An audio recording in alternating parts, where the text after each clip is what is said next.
Good morning student. कैसे हैं आप लोग? उम्मीद करता हूं अच्छे होंगे और पढ़ाई में सच्चे होंगे। मैं अंकुर कुमार रॉय, स्वागत है आपका हमारा इस YouTube channel JH exam flex पे।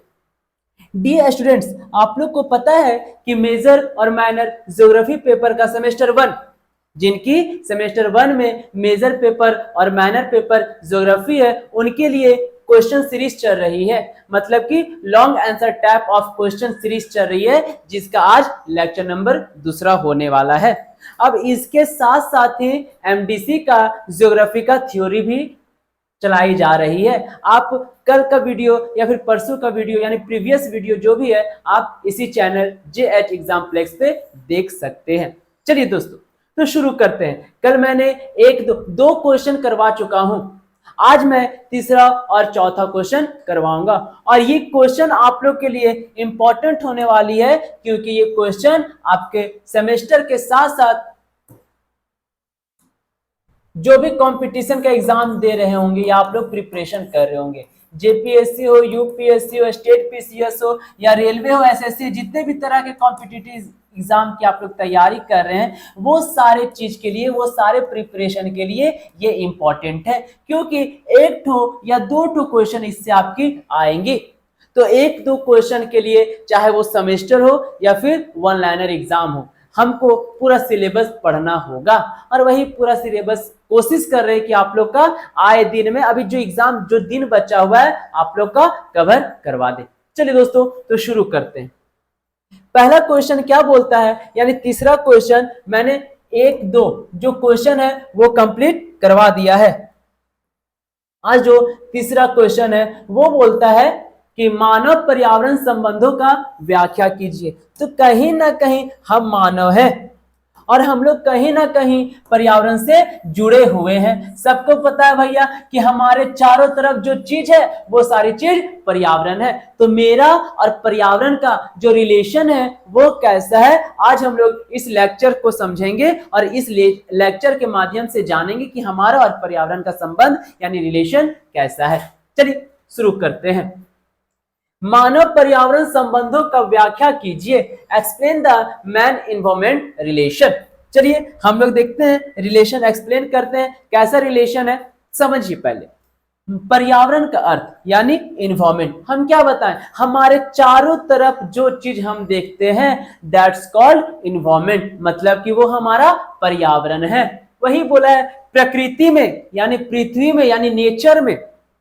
क्या बोला है, कॉपी और पेन लेके बैठिएगा दोस्तों, ये बहुत इंपॉर्टेंट होने वाली है। जैसे कल की क्लास आपके लिए इंपॉर्टेंट थी, सेम यही आज की क्लास भी आप लोग के लिए इंपॉर्टेंट है। इसलिए मैं आपसे रिक्वेस्ट करूंगा कि तनी सुन भी आप लोग को अगर नॉलेज चाहिए तो कॉपी और पेन लेके बैठिए, बहुत इंपॉर्टेंट होने वाली है आज आप लोग की क्लास। चलिए देखिए क्या बोलता है, प्रकृति में वायु, जल, मृदा, पेड़ पौधे तथा जीव जंतु सभी सम्मिलित रूप में पर्यावरण की रचना करते हैं। कहीं ना कहीं प्रकृति में हवा है भैया, जल है, मिट्टी है, पेड़ पौधे हैं तथा जीव जंतु हैं, ये सभी मिलके एक पर्यावरण का निर्माण करते हैं। पृथ्वी पर जितने भी सजीव चीज है, पेड़ पौधे, निर्जीव जो भी चीज है, वो सब कहीं ना कहीं मिलके एक पर्यावरण का निर्माण करते हैं।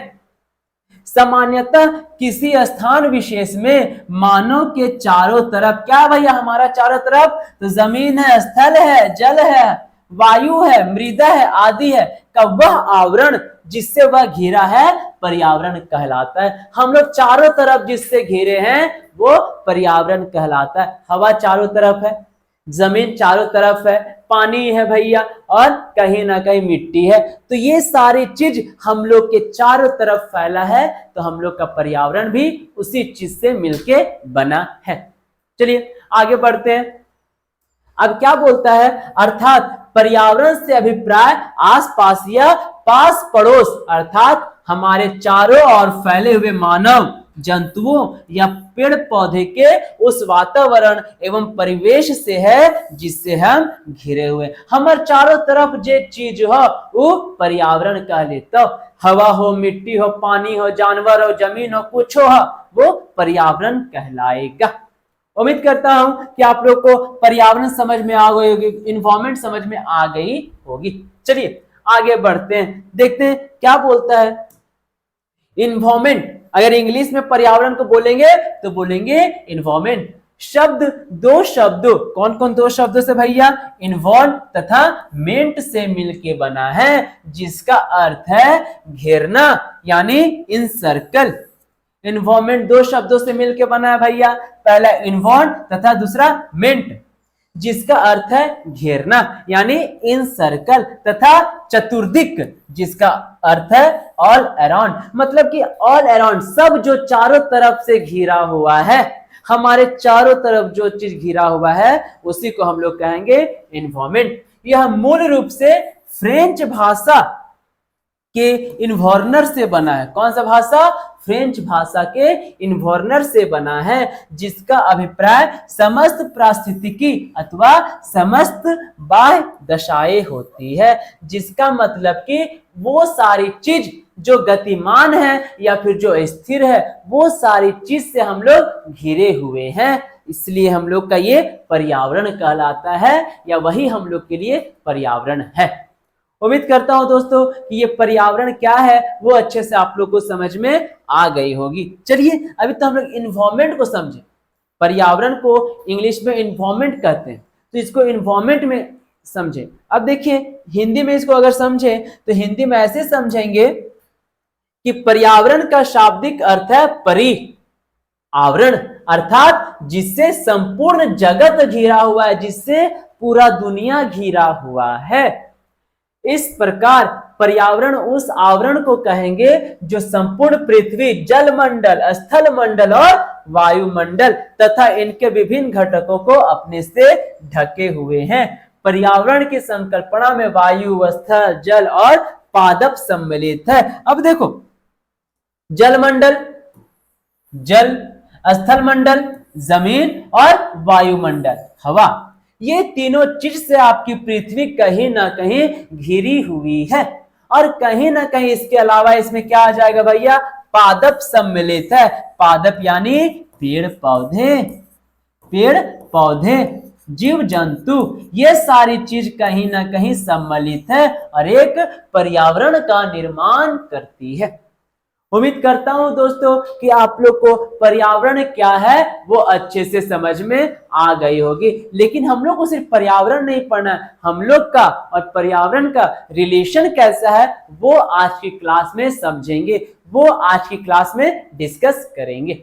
चलिए अभी तो हम लोग पर्यावरण को समझें, अब देखते हैं आगे क्या आता है। देखिए पर्यावरण की परिभाषा यानी डेफिनेशन ऑफ इन्वायरमेंट क्या है? पर्यावरण को परिभाषित करते हुए विभिन्न विद्वानों ने अलग अलग विचार व्यक्त किया। मतलब कि यहां भी देखिए अलग अलग विचार विमर्श हो रहा है, अलग अलग विद्वान तरह तरह का अपना राय दे रहा है, अपना दिस दैट दे के लोग चला जा रहा है। क्या कहता है भैया? पर्यावरण को परिभाषित करते हुए कौन? तो इनका नाम है हर्शकोविट्ज। हर्शकोविट्ज लिखते हैं कि पर्यावरण संपूर्ण बाह्य परिस्थितियों और उसके जीवधारियों पर पड़ने वाला प्रभाव है, जो जैव जगत के विकास चक्र का नियामक है। तो कहीं ना कहीं जैविक गतिविधियां विकास कर रही है, तो इसका कारण पर्यावरण है। तो ये किसका कहा गया है? तो ये हर्शकोविट्ज का कहा गया है। अब दूसरा वैज्ञानिक आया, क्या कि नहीं तू गलत बोली, सुन हम क्या बोलो ये, तो आया उनका नाम है प्रोफेसर जे स्मिथ। अभी अपना ओपिनियन दिया भैया, ये क्या बोलता है? भौतिक, रासायनिक तथा जैविक दशाओं का योग जो एक जीव द्वारा अनुभव किया जाता है। इसमें कौन कौन आएगा भैया? जलवायु, मृदा, जल, प्रकाश, निकटवर्ती वनस्पति, व्यक्तिगत तथा अन्य प्रजातियां सम्मिलित है। अब कहीं ना कहीं हर्शकोविट्ज का बात अलग करके नया आया भैया आदमी, और नया प्रोफेसर कौन आया? स्मिथ आया। ये बोला कि नहीं, पर्यावरण में जलवायु, मृदा, जल, प्रकाश, निकटवर्ती वनस्पति और जितने भी चीज गतिविधियां हैं जिससे हम लोग घिरे हुए हैं वो पर्यावरण कहलाएगा।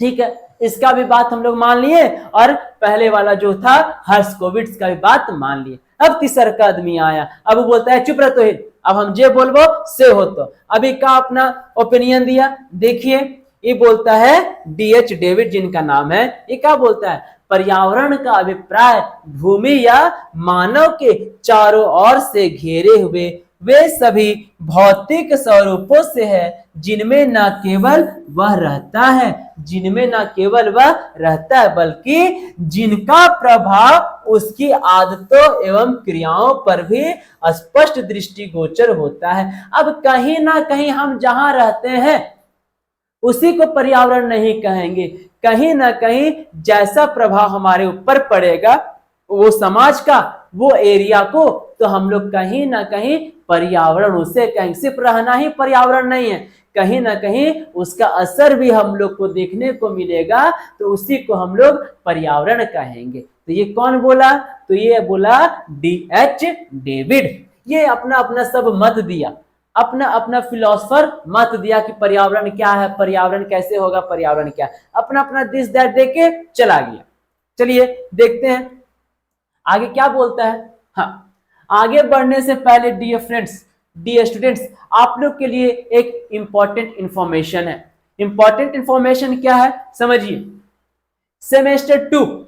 सेमेस्टर टू का जो तैयारी है वो हमारा यूट्यूब चैनल JH एग्जाम्प्लेक्स, कौन सा चैनल, JH एग्जाम्प्लेक्स, वो सेमेस्टर 2 के लिए political science honours major paper जो भी हो, पॉलिटिकल साइंस मेजर पेपर जिनका है, MDC माइनर सेक जो भी है, वो सारी तैयारी मात्र 599 में करवा रही है। यानी सेमेस्टर 2 की जो प्रिपरेशन है, पॉलिटिकल साइंस मेजर का हो जाएगा या पॉलिटिकल साइंस आपका माइनर में रखेंगे, तो वो सारी तैयारी जो है वो 599 में करवा रही है। अब जो भी पेपर हो आपका पॉलिटिकल के साइंस के अलावा MDC होगा, माइनर होगा और सेक होगा, जितनी भी तैयारी है सेमेस्टर 2 में, वो सारी जो तैयारी है, वो सारी प्रिपरेशन मात्र 599 में करवा रही है। और इसके साथ साथ जो आपको बेनिफिट होगा, क्या होगा, लाइव क्लासेस आपको मिलेगी,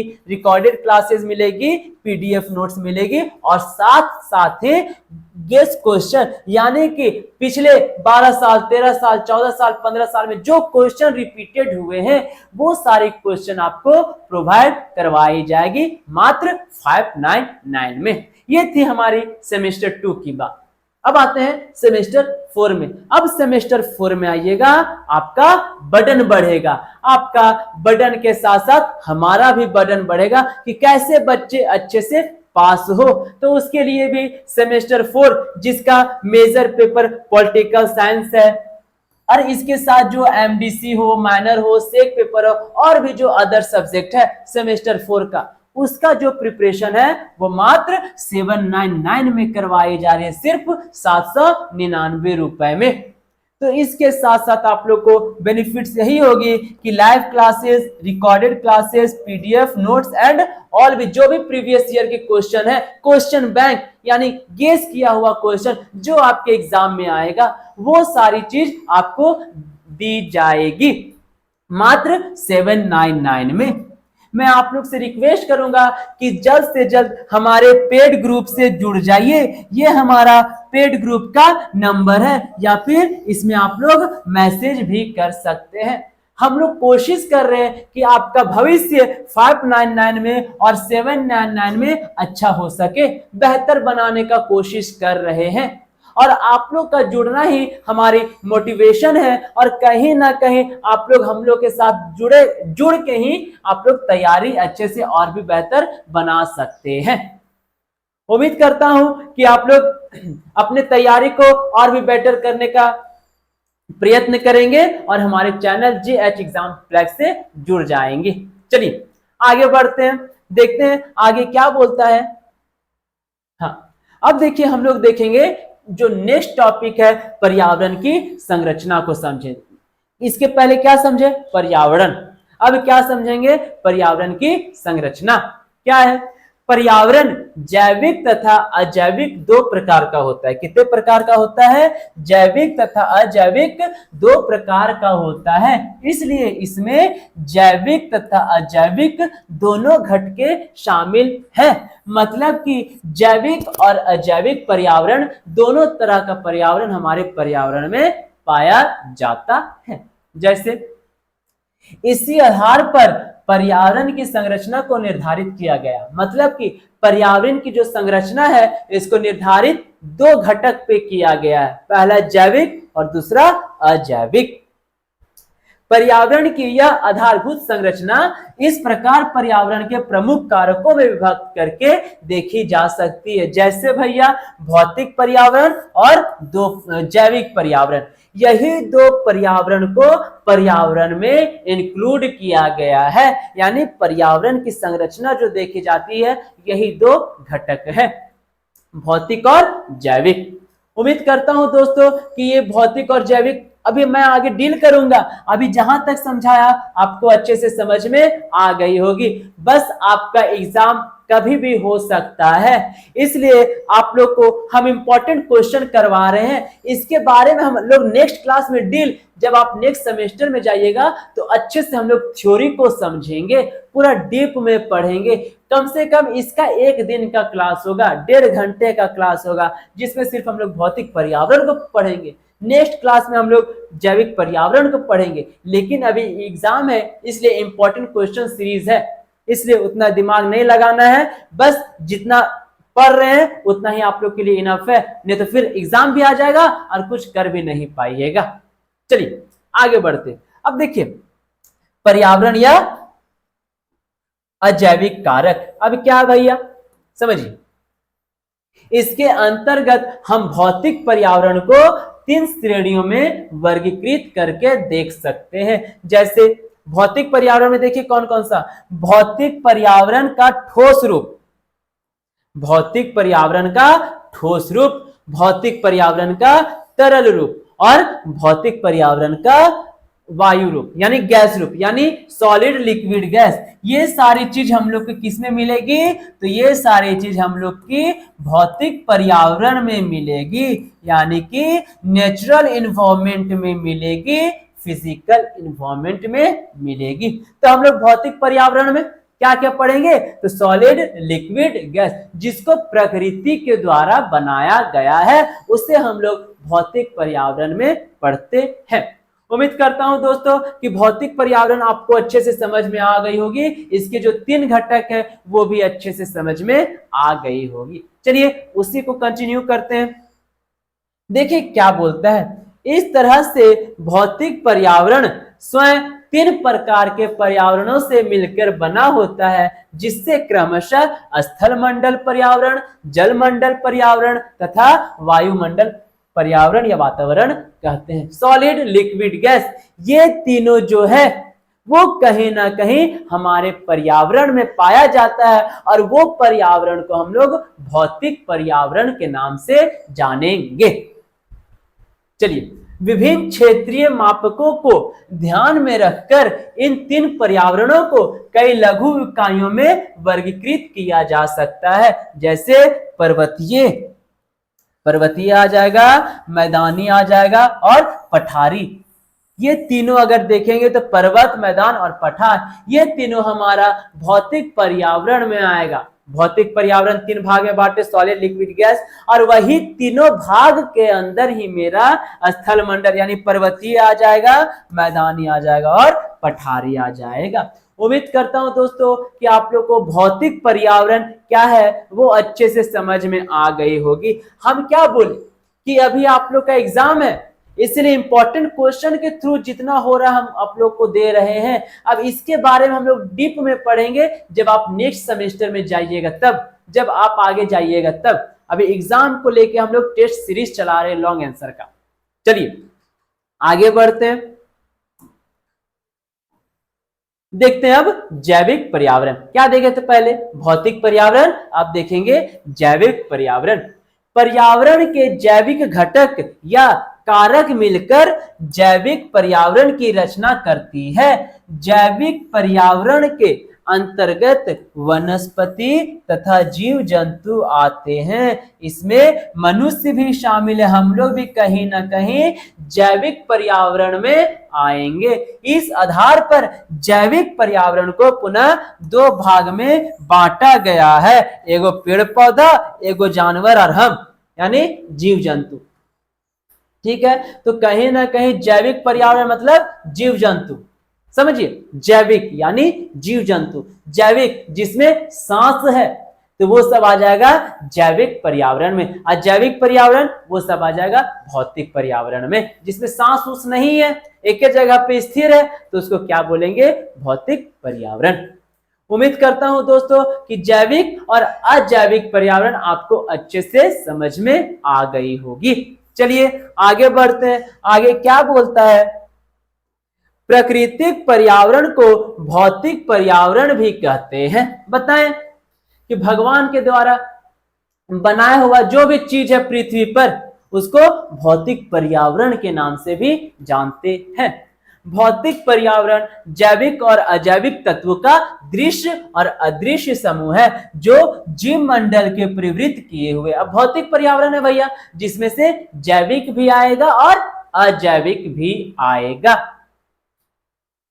प्राकृतिक पर्यावरण प्राकृतिक अपदानों, जैव एवं अजैव घटकों का समुच्चय होता है जो धरातल से लेकर आकाश तक व्याप्त रहता है, जमीन से आसमान तक पूरा फैला हुआ रहता है। और प्राकृतिक पर्यावरण में तीन तत्व समूह सम्मिलित होते हैं। अब देखो, जैविक जो वातावरण है यानी जैविक जो प्रक्रिया है वो कहीं ना कहीं पृथ्वी से लेकर के आसमान तक, यानी जो भौतिक प्रक्रिया है वो पृथ्वी से लेकर के आसमान तक कहीं ना कहीं विद्यमान है। आगे क्या बोलता है, प्राकृतिक पर्यावरण में तीन तत्व समूह सम्मिलित होते हैं। अब देखिए, प्राकृतिक पर्यावरण में तीन गो तत्व है। कौन कौन सा तत्व है, देखिए, पहले सांस्कृतिक अथवा मानवीय।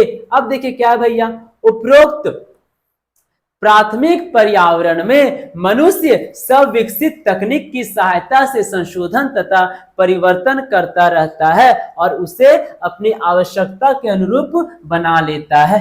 अब देखो हम लोग क्या कर रहे हैं, प्रकृति को कहीं ना कहीं चेंज करने का काम करते हैं। हम क्या है, मनुष्य हैं, तो हम कहीं ना कहीं प्रकृति को चेंज करने का काम कर रहे हैं। जैसे उदाहरण के तौर पर भूमि को जोत कर खेती करना, जंगलों को साफ करना, सड़कें, नहरें, रेल मार्ग आदि बनाता है।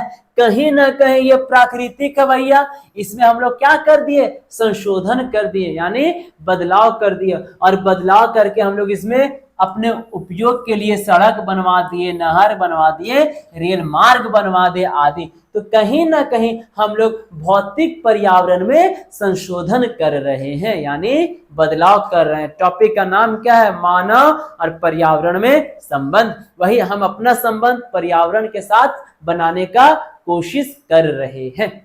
चलिए अब क्या बोलता है, पर्वतों को काट कर सुरंग बना दिया आदि बनाता है, नई बस्तियां बसाता है तथा भूगर्भ से खनिज संपत्ति निकालकर अनेक उपकरण एवं अस्त्र शस्त्र आदि बनाता है और प्राकृतिक संसाधनों का विभिन्न प्रकार से शोषण कर अपनी आवश्यकताओं का पूर्ति करता है। अब जितने भी प्राकृतिक संसाधन हैं उसमें हम लोग क्या कर रहे हैं, उसका शोषण कर रहे हैं। क्यों, अपने फायदे के लिए।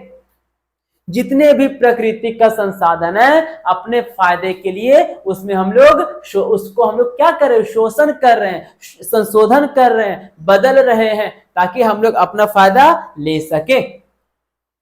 इन सब के फलस्वरूप वह एक नए पर्यावरण को जन्म देता है। इसे मानवीय, मानव निर्मित अथवा प्राविधिक यानी पर्यावरण कहा जाता है। अब देखो, मानव और पर्यावरण के बीच का संबंध आप लोग आसानी से लिख लीजिएगा। पर्यावरण क्या है समझ गए, पर्यावरण के कितने प्रकार है वो समझ गए। आपका और मानव के साथ कैसा रिलेशन है पर्यावरण का। उम्मीद करते हैं कि वो भी अच्छे से समझ गए होंगे। समझिए, जितने भी प्राकृतिक संसाधन है तो उसमें हम लोग क्या कर रहे हैं, उसका शोषण कर रहे हैं। क्या कर रहे हैं, शोषण कर रहे हैं। कहीं ना कहीं इससे क्या हो रहा है, प्रकृति ह्रास हो जा रही है। कहीं ना कहीं हम लोग का जो प्राकृतिक संसाधन है उसमें कमी हो रही है। हम लोग अपना यूज के लिए प्रकृति का छेड़छाड़ कर रहे हैं। तो कहीं ना कहीं जो पहले का जो वातावरण था और अब का वातावरण में बहुत सारी चेंजेस आ गई है। जैसे हमारे घर देखने को मिलते थे बहुत सारे पंछी, तरह तरह के पंछियां आती थी, आपकी छत पे बैठते थे, लेकिन कहीं ना कहीं वही पंछी अब लुप्त होते जा रही हैं। जानवरें भी धीरे धीरे कहीं लुप्त होते जा रहे हैं। इसका मेन कारण क्या है, हम लोग क्या कर रहे हैं, प्रकृति को नष्ट कर रहे हैं और अपने फायदे के लिए प्रकृति को नुकसान पहुंचा रहे हैं, जिससे आने वाले भविष्य में हो सकता है मेरा और पर्यावरण के साथ रिलेशन तो ऐसे भी गंदा है और भी बद से बदतर हो सकती है। चलिए, यही था मानव और संसाधन के बीच का संबंध, और ये आपका एग्जाम में आएगा। इस जनरेशन को देखते हुए, 5th जनरेशन और 6th जनरेशन को देखते हुए, ये आपके एग्जाम के लिए बहुत ज्यादा इंपॉर्टेंट है। चलिए आगे देखते हैं।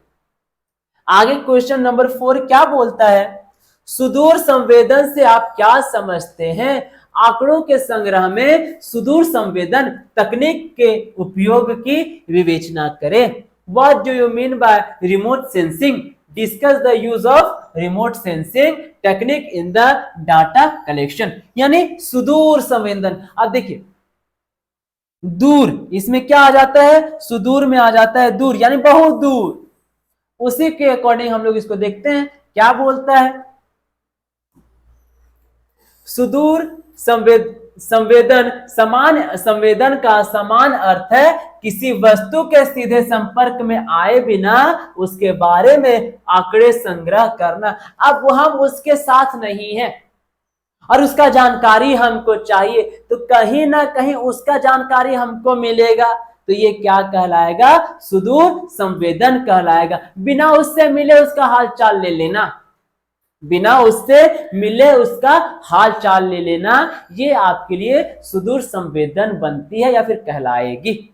चलिए आगे क्या बोलता है, लेकिन वर्तमान वैज्ञानिक परिप्रेक्ष्य में सुदूर संवेदन का तात्पर्य है आकाश में स्थित किसी प्लेटफॉर्म जैसे हवाई जहाज, उपग्रह या गुब्बारे से पृथ्वी के किसी भूभाग का चित्र लेना।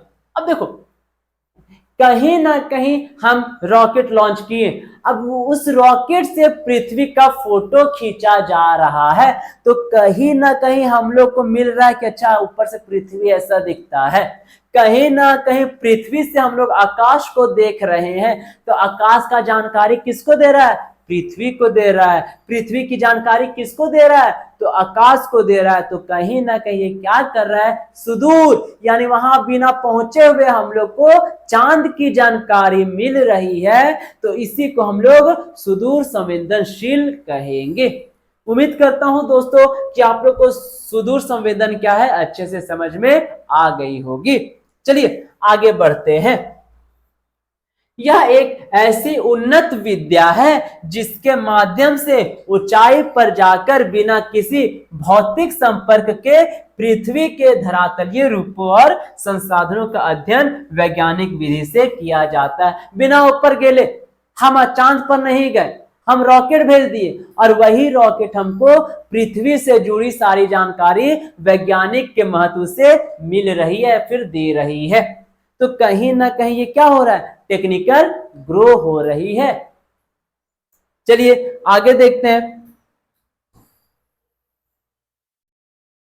सुदूर संवेदन की तकनीक को संवेदक यानी सेंसर के प्रकृति के आधार पर मुख्यतः 2 प्रकार में बांटा जाता है, एक्टिव और पैसिव। आप लोग इंग्लिश में पढ़े होंगे एक्टिव वॉइस और पैसिव वॉइस, तो ये आपके लिए इंपॉर्टेंट हो जाती है, एक्टिव और पैसिव। देखिए क्या बोलता है, सुदूर संवेदन की तकनीक को संवेदक की प्रकृति के आधार पर मुख्यतः 2 प्रकार में बांटा जाता है, एक्टिव और पैसिव। जैसे ज्यादातर पैसिव संवेदकों द्वारा सूर्य का परावर्तित प्रकाश संवेदित किया जाता है।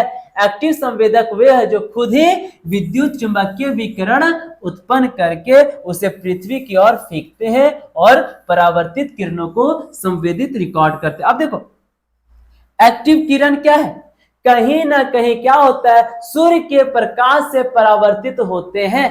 कहीं ना कहीं हम लोग को जो इंफॉर्मेशन मिलती है तो सूर्य के प्रकाश के माध्यम से हम लोग को उसकी जानकारी मिलेगी। और कहीं ना कहीं चुंबकीय यानी चुंबक यानी आप लोग बोलते हैं मैग्नेट, तो अगर मैग्नेट के अकॉर्डिंग हम लोग को जो जानकारी मिलेगी उसी को हम लोग क्या कर सकते हैं, उसी को हम लोग एक्टिव बोल सकते हैं। अब देखिए रिकॉर्ड करते हैं भैया, अब कहीं ना कहीं चांद पे गया विक्रम लैंडर जो था तो वो चांद पे गया, तो कहीं ना कहीं वो भी हमारा एक्टिव के बात आएगा, एक्टिव सेंसर में आएगा। कैसे, क्योंकि क्या किया है वो हमारा सारा जानकारी मैग्नेट के कहीं ना कहीं उसको मैग्नेट मान लेंगे, सारा जानकारी रिकॉर्ड किया अपने अंदर और वो हमको दे दिया और बता दिया कि अच्छा दक्षिणी ध्रुव पर ही है वो है, तो कहीं ना कहीं हम लोग को क्या मिल रही है, उसकी जानकारी मिल रही है। एक्टिव क्या होगा, मैग्नेट के द्वारा,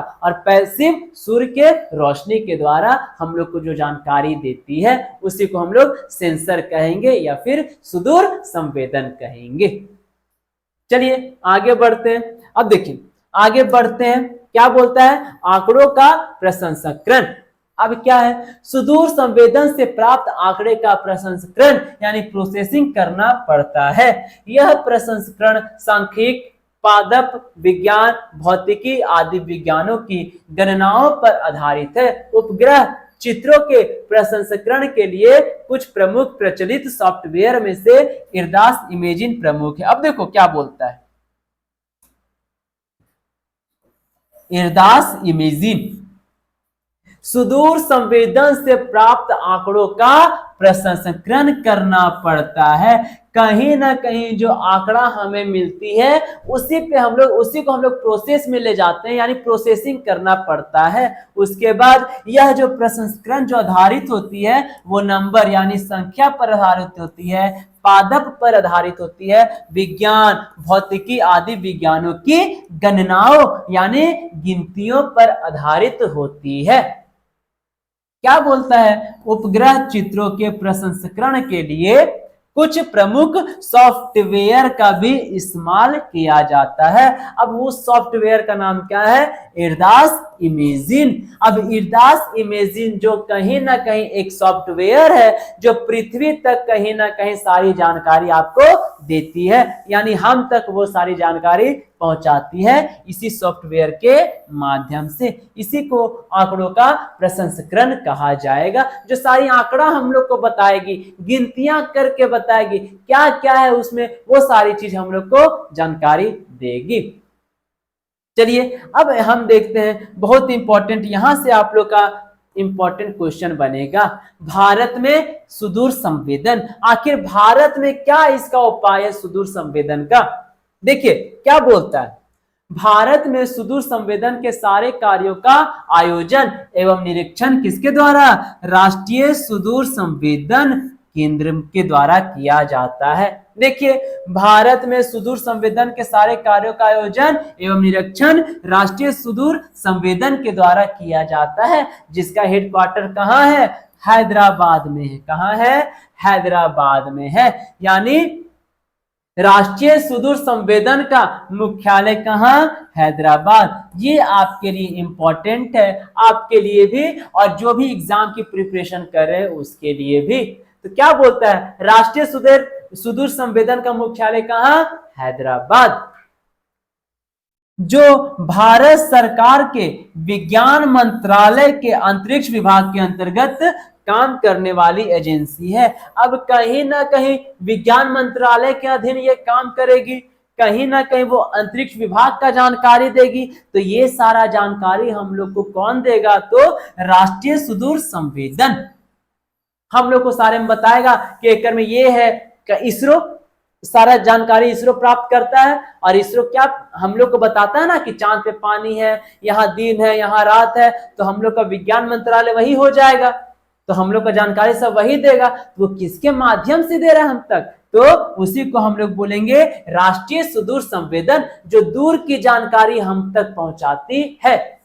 ठीक है, उसका काम है, राष्ट्रीय सुदूर संवेदन का काम है दूर की जानकारी हम तक पहुंचाना, जिसका हेडक्वार्टर आपका हैदराबाद में है। ये आपके लिए बहुत इंपॉर्टेंट होती है या हो जाएगी। चलिए देखिए अब भौगोलिक सूचना तंत्र। अब भौगोलिक सूचना तंत्र क्या है देखते हैं।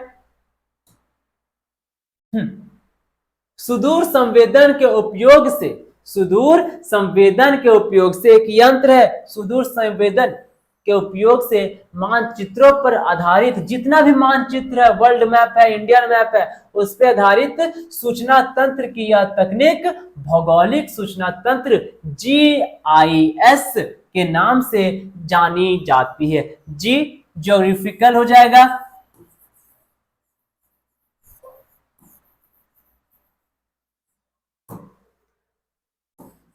चलिए GIS के नाम से जानी जाती है। इंफॉर्मेशन, देखिए GIS का फुल फॉर्म पहले लिख लीजिए या लिख देते हैं, इंफॉर्मेशन सिस्टम,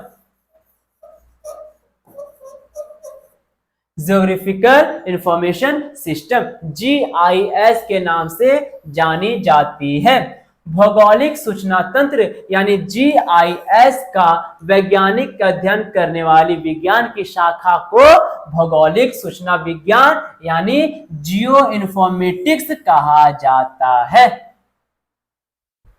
उम्मीद करता हूं दोस्तों कि आज का जो लॉन्ग आंसर टाइप क्वेश्चन, वो जो दो था, जो दो मैंने करवाया, वो आपके लिए बहुत इंपॉर्टेंट होगी। मैं बार बार आप लोग को बता रहा हूं कि अभी एग्जाम के स्पेसिफिक प्रिपरेशन क्वेश्चन आंसर का सीरीज चला है, सिर्फ एग्जाम को लेके, ना कि डीप नॉलेज को लेके। डीप नॉलेज हम आने वाले सेमेस्टर में देंगे या डीप नॉलेज हम अगले क्लास में देंगे। अभी आप लोग का एग्जाम है, एग्जाम को नजर में रखते हुए सिर्फ एग्जाम की ही तैयारी करवा रहे हैं। मैं अंकुर कुमार रॉय मिलूंगा अगले वीडियो में नए उमंग के साथ, तब तक के लिए धन्यवाद।